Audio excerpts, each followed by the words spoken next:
First off, everyone needs to listen to your podcast. 'Cause I think you guys are probably my most favorite industry podcast out there because you guys really teach actors how to actually be entrepreneurs, how to actually market themselves. So I also do feel like every actor should think of themselves as a business person. Hello, everybody. Mike here. Welcome to another episode of Creative Risk. So today's going to be a solo episode. We're going to try something a little different, or I should say, I'm going to try something a little different, and do an episode completely solo, just to see what that's like. So if you're already upset and don't want to listen to this, I'm sorry. Just know that Joshua and I will be coming together again soon. And I wanted to make this kind of a personal episode. Similar to sort of on our Patreon. And if you're a Patreon member, you know this. Joshua and I release sort of these weekly, we call them weekly gays, which are weekly get at it's. Every week they come out. They're anywhere from, 5 to 15 minutes. And they're sort of musings on the week, musings that we're having to start the week off right. Some strategies in there, but it's mainly Josh and I just saying like what's on our mind as of late. And hopefully inspiring you to reframe something or move forward with into that week with a good mindset or whatever. And so this is going to be kind of similar to that, I guess, just in the sense that it's personal and it's based off of what I am experiencing in this moment. And it's similar to a weekly gay I put out like 2 weeks ago. I just want to expound on some of these ideas. And where am I going with this? Well, I feel like I'm at a crossroads in some respects, a turning point.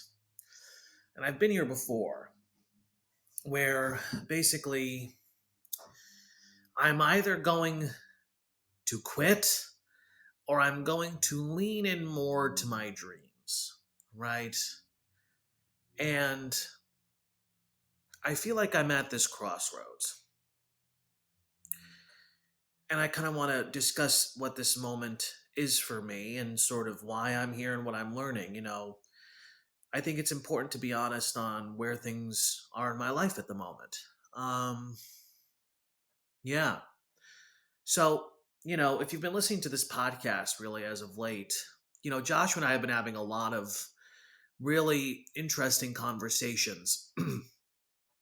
And it's really affected the two of us, offline, or publicly or privately, I should say. We've been really saying how something is really changing in both of us. This comes from really this idea of, the industry, which I'll sort of talk about, this perceived thing that we're experiencing where it's like the industry, whether it's Hollywood or Broadway, is becoming more and more irrelevant in the cultural conversation. Um, that really affects us and has sort of made us pause and go, that's interesting. And I think another thing that's really sort of affecting us is this conversation about the digital ecosystem and what that means. So the fact that, there is a whole world online that is really, it's scary, it's dangerous, it can cause depression. There's a lot of downsides to it all, but there's also immense opportunity there. And so sort of this reckoning of, oh wow, like this is a real space, to focus on. And this idea of, which has been we've been talking about for basically, privately like a year and a half, of like, oh wow, no, audience growth is the goal, right? It's like you don't need to rely on institutions or, bookings to bring people to your art as an actor, and this is going to be primarily, around my acting career and stuff, but like, oh, like you don't have to rely on a middleman to reach people. You can reach people directly now. And I know we all know this, but that, these three things together have sort of called into question sort of everything for both of us in some ways. And I think has sort of led me to this moment I'm at now. So I want to provide a little context, just so it's clear sort of what my journey is. I've wanted to be an actor since I was 8 years old. I remember I wasn't very good at sports. My dad, enrolled me in a lot of different things, and I just didn't have the disposition for it. I guess it was a little too sensitive. I didn't like the competition. I didn't like the whatever.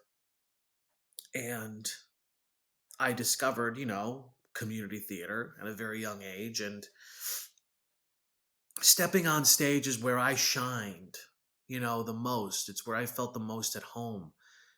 It was everything to me, and it still is. And so, I'll talk more about that, but it's where I feel, you know, I can operate at a higher vibrational frequency. It's where I feel closer to some sort of deeper truth, some sort of, underlying grace or current or energy that sort of ties everything together. It's where I've always felt at home.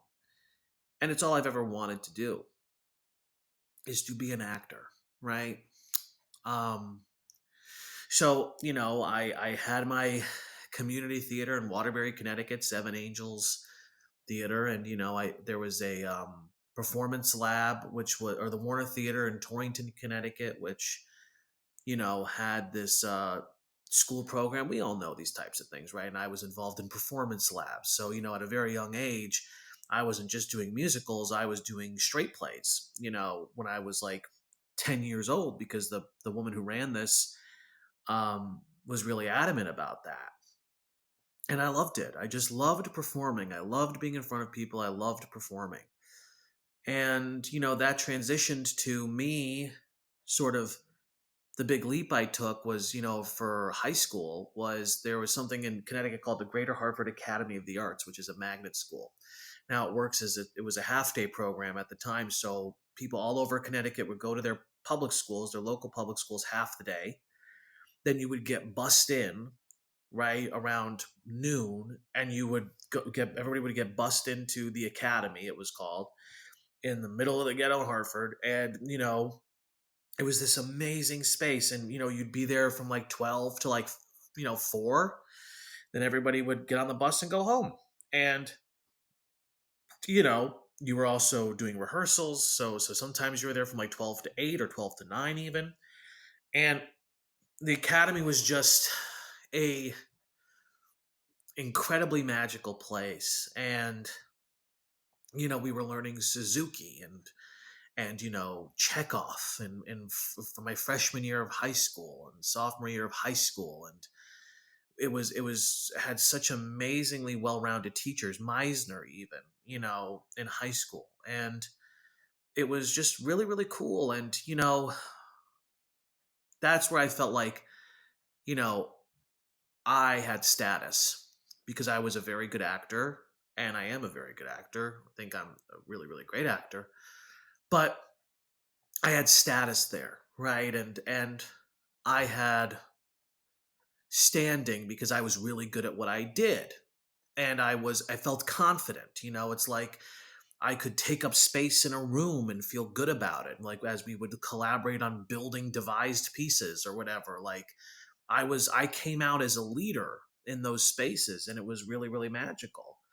And the decision came where it was like, okay, what am I going to do for college? And it's funny because I even think back to those days, and it's like, was I dreaming of Broadway? Was I dreaming of being in Hollywood at that time? I really don't know. I kind of low key don't think I was. I mean, maybe I was, but it was about something different. It was just about the sense of community, the sense of belonging, the sense of knowing myself, and the sense of confidence I felt in those spaces was really, really cool. And then, I got into University of North Carolina School of the Arts, and that was really my, it's one of the, if you look at all the lists, one of the top 5 acting schools in the world. And I got in there, and it was a decision to say, this is what I'm going to do for the rest of my life, is I'm going to be an actor. And, it was an wonderful experience again. It wasn't about what we were going to do once we graduate. It wasn't going to be it wasn't about, oh, what's it going to be like when we get out of here? It was just every day was magic, right? Every day was, you were in class, learning how to act, 6, 7 hours a day. You were rehearsing plays. You were, talking about the work. You were talking about life. You were talking about all these different elements. It was just a magical place to be, a full immersion, right? And I think kind of one of the downsides of an environment like that is, career readiness wasn't really wasn't really part of the equation there. And I flounder back and forth on whether or not that should have been their responsibility. I mean, I assume it should be, since you are going to a conservatory where you are trying to learn how to do this or you're assumedly going to graduate and do this for a living, and you don't learn any career readiness. But at the same time, would it have taken away the magic of what it was, of just being creative all the time, making work, being in amazing plays, taking amazing classes like masks and blah, blah, blah, all this crap, right? And, I say this to go, like, I left that school with a big head, because I had always seen myself sort of as this character actor, as sort of like a weirdo in some ways. And I remember when we got our first main stage production, I was the lead. And I had booked phenomenal roles. At school, I was booking lead roles consistently. And it made me go, oh, this is who I am. I'm a leading man. I'm a star, and that's sort of the messaging I was getting. And that's never how I really saw myself. And so, it all leads up to graduation. And we did our showcase, and I signed with, I don't mind saying who it was. I remember I left, and I had Abrams, soon to be A3, and Gersh. They were in a war over me, and I'm not exaggerating. I remember I was getting calls from both of them, every day for like 2 weeks, being like, sign with us, sign with us. No, you don't want to be with Abrams. You don't want to be with Gersh. You're not gonna. It was wild to have that experience of like these two big agents fighting for me. And I signed with this other woman who was a manager at Authentic Management. And she represented Uma Thurman, and she was like young, and she was at this awesome management company. And so I signed with her, and then I signed with Richard Fisher at Abrams, and I thought I was set. I graduated. I got a job right away, doing this off-Broadway show that was at the Flea. And it was magical, right? It was I was waiting table, or I was bussing tables, so I would bus tables, or I would go to rehearsal, then go and bus tables, go home, wake up, do it all over again until we opened the show. And every night going out and in Tribeca, and there would be people who came and saw the show, and we'd go and we'd get drinks afterwards at Tribeca Tavern, and we would stay out for all hours. And I was single at the time, so it's like it was like just every day was like, let's just say, an adventure. It's like doing the show, being the lead in this show, going out with the cast, with the crew, with everybody who came to saw it that day, meeting people like yeah, it's not even worth saying who they are, but it's like, meeting cool people who came and saw the show. And then that stopped, and then that was it basically for 5 years. That was basically it for 5 years. And what was I doing during that time? Well, I was going on backstage a lot. That's what I thought it was really all about, right? I was going on backstage, and I was applying every single day to things. I was very, very active in that realm. I started to get really interested in producing. I formed my first sort of producing collective with my girlfriend at the time, and a very good friend of mine, and we produced by actors. That was PBA. That was the name of our little production troupe, and we produced 3 shorts and a web series. And there was something in us where we were like, I remember at the time being like, I'm tired. I'm just tired of, I was still with Abrams, so I was getting all of these really big auditions for humongous, series regular roles, and I was not booking those things. And, They were sort of, I think, hoping that I would hit it big in some respects. When I would audition for theater or film, funnily enough, I would get further along in the process, but they always sent me out for TV, right? And so part of me was like, I'm fucking done with this. I'm done sort of relying on my agents and my agents basically to send me out. And I was bitter and I was upset and I was angry.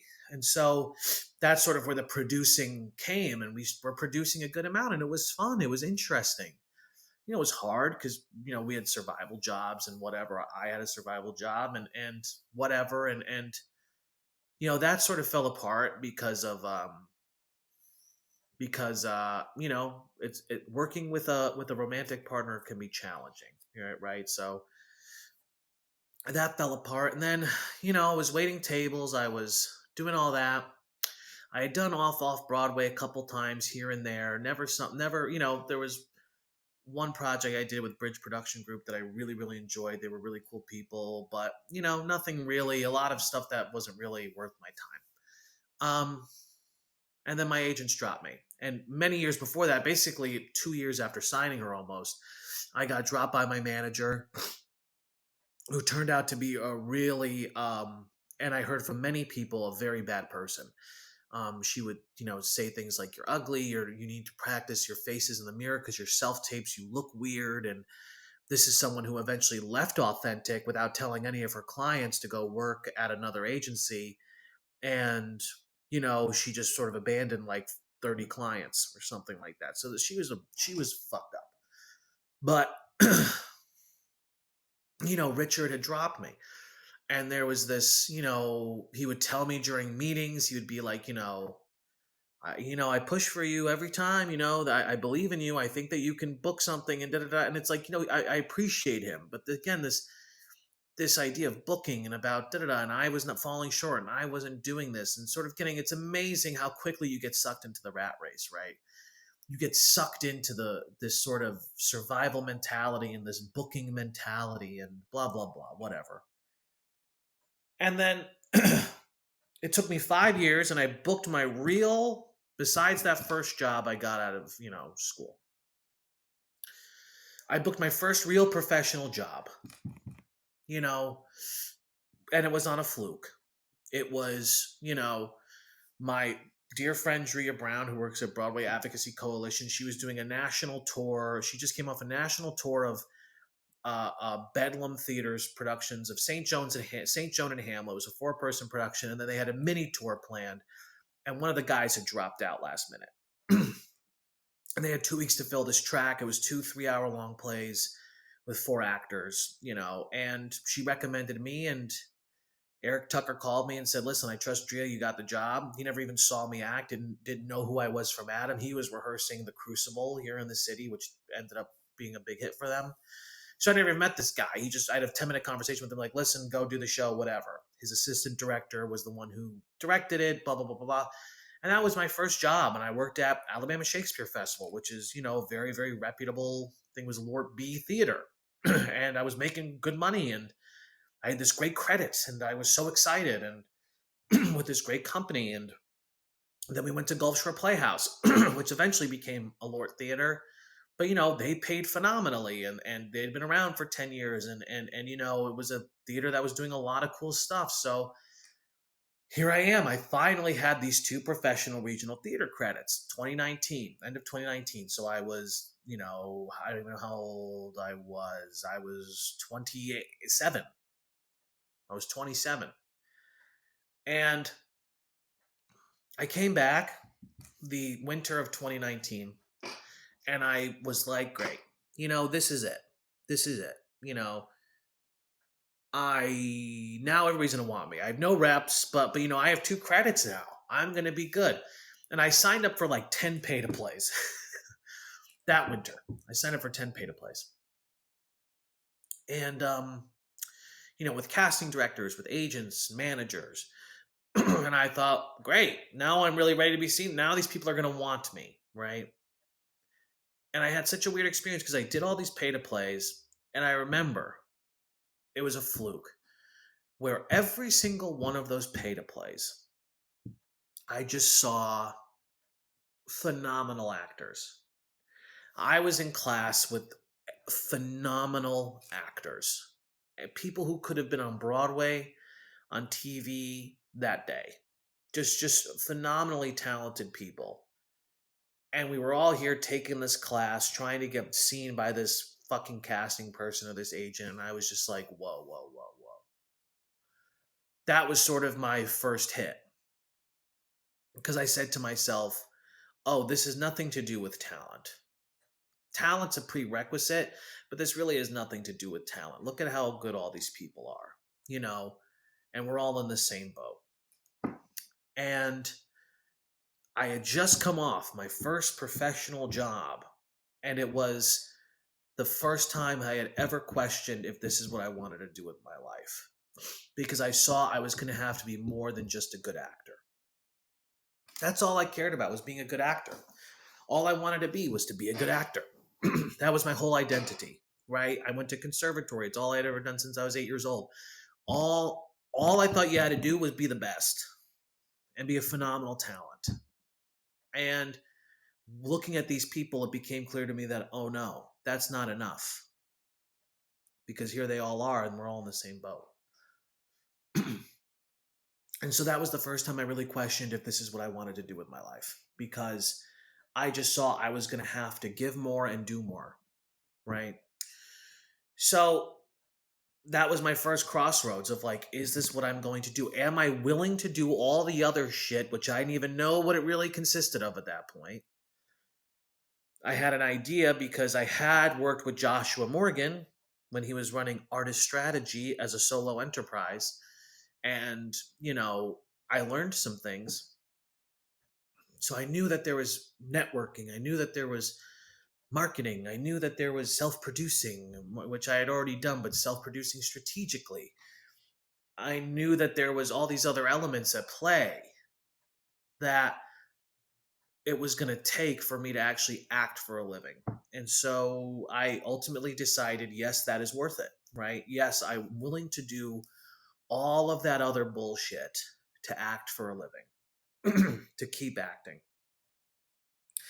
And, you know, funnily enough, at that same time, I went to Josh and I said, look, you were right. I wasn't ready to hear it at the time when we were working together, but you were right. I have come to Jesus and I have realized that it's going to take more than just my talent to do this sustainably. And I want to work with you to build this thing because I think it's really valuable. So right when I did that, basically the pandemic came, you know, and in some respects, that's when things actually started working really well for me because I was able to use the pandemic as an opportunity to network, to meet people, to add value to people in different ways who had nothing else going on. You know, I was doing Zoom readings that I was arranging with really cool actors who I would have never been able to meet or work with otherwise because they weren't doing anything. And so I actually started, you know, I tell this story, but I don't mind sharing it. It's like, that's when I actually was able to build a relationship with Eric, because Eric didn't know me. He just heard I did a good job in this thing, but he didn't know who I was. And I used the pandemic to actually build a real relationship with him. And I actually, you know, he cast me in several readings that we did over Zoom during the pandemic, and he shot a series during the pandemic. And I had worked on a SAG project. That's how I got my SAG card. You know, he took the money from an off-Broadway show he was going to produce and he turned it into a series instead. And it was really, really cool. So that was really cool, but a lot bothered me, I guess, at that time as well, because here was Joshua and I working together on Artist Strategy, and me seeing how these things I was doing were paying off in different ways, and just to see how powerless people were, how people who I told the story of, you know, were sort of like had a silver spoon in their mouth when it came to the industry, who sort of were used to just booking job to job to job to job to job, now had no idea what to do and felt completely powerless during the pandemic, when in reality, I was like, look at all the power of these people. Look at all the leverage they have, all the connections they have. What could they be doing now? It's amazing. But because these people are so used to, bookings, they didn't know how to leverage those things. Um, and what else happened? So during the time, like, pandemic and after, I was lucky enough to become, a company member of Bedlam, which is this off Broadway company that Eric runs, and it was, God, I'm so grateful for it because it was an artistic home, and it is an artistic home to me because for the first time in my life, I feel like somebody saw me, and what I had to offer. Eric, I think, does understand what I have to offer, and I think Eric does see that I'm not just one thing, or I have many different shades. I have many different things I can do. I have a unique point of view. I'm intelligent. I'm irreverent. I can, blow up, but I can be a big goofball. And he loved all of it. And he really allowed me to embrace that. And I've done, 5 shows with them, since 2020, you know. um and it's been I've been able to, the gift of that, right, of the gift of being able to do a show off Broadway 7 8 times a week for people, and I got better at my craft. I got better with, like, dealing with having those experiences of, the New York Times is coming today, well, how do I deal with this, or this idea of, like, you know, running a show for 5 months, which is how long I ran Arcadia. Like, it really sort of opened my eyes to the fact that, like, the only way you can really get better at acting is by acting a lot. And so I finally became really confident in my process and who I was as an actor, and in, you know, what I bring to the table, but also how I approach my work. And I walk into almost any room and I feel 100% confident about what I have to offer. I know not everybody's going to like it. So that was a really wonderful experience. I built some really solid relationships, with some really cool casting people. I booked my first real feature film, without an agent. I haven't had an agent basically this, like, almost this whole time. I had an agent for 9 months that I dropped. But, I booked my first film purely off of a relationship of a guy I became really good friends with. I booked, I've booked shows after shows from my relationships with people. I've met such phenomenally cool actors. Like, I've met phenomenally cool directors, playwrights. I've made some really good friends. And so, since 2020, things have been going really well. In the grand scheme of things, they've been going really well. So why am I at this crossroads now where I'm almost, like, completely lost? Hey, you guys, Mike here. I know, jump scare. That was a segment from our latest episode of Creative Risk. And this episode, the full episode, exclusively lives on our Patreon. So if you enjoyed what you've heard so far and you want to dive deeper, consider joining the Patreon community of Creative Risk. We offer 3 membership tiers starting at just $5. As a member, you'll get access to ad-free episodes, weekly motivational content, bonus full-length episodes, and much more, including a book club. Come on. But it's more than just content. Really, you'll be a part of a community that's dedicated to accountability and support, helping you stay motivated and inspired. So just head over to our Patreon, Creative Risk Podcast, patreon.com/Creative Risk Podcast. It's in the episode description as well. And sign up today, you guys. Hope to see you in our community.